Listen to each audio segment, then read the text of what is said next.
High! আজকে রাত্রে আমি যে বইটা পড়া শুরু করব সেটা একটু আপনাদের সঙ্গে শেয়ার করি।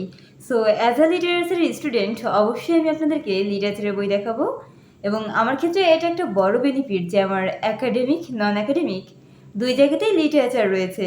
তো চলেন বইটা আমি দেখাই। এই যে বইটার নাম হচ্ছে 'restoration and 18th century poetry and drama' এবং এখানে যে জনরাগুলো রয়েছে চলুন সেটা একটু আপনাদেরকে জানাই। Like this John Dryden, William Congreve, Alexander Pope. Alexander পপকে নিশ্চয়ই সবাই চিনি, তার নাম হয়তো অবশ্যই আমরা শুনেছি। Oliver Goldsmith.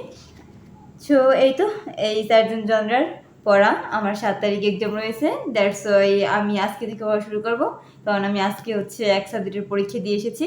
তো আপনারা একাডেমিক এখন কোন বই পড়ছেন এবং নন একাডেমিক কোন বই পড়ছেন অবশ্যই জানাতে পারেন। আর এই বইটা কিন্তু 40th এডিশন ছিল, হোয়াট এভার এডিশন কোনো ম্যাটার না। বইটা আমি পড়েছিও আগে, এই যে আমার কাছে দাগানো রয়েছে, গোলাপি কালারের কলম দিয়ে দাগানো রয়েছে, বিভিন্ন জায়গায় দেখা যাচ্ছে আমি প্রশ্ন কিছুটা পড়েছি মেবি বইয়ের থেকে।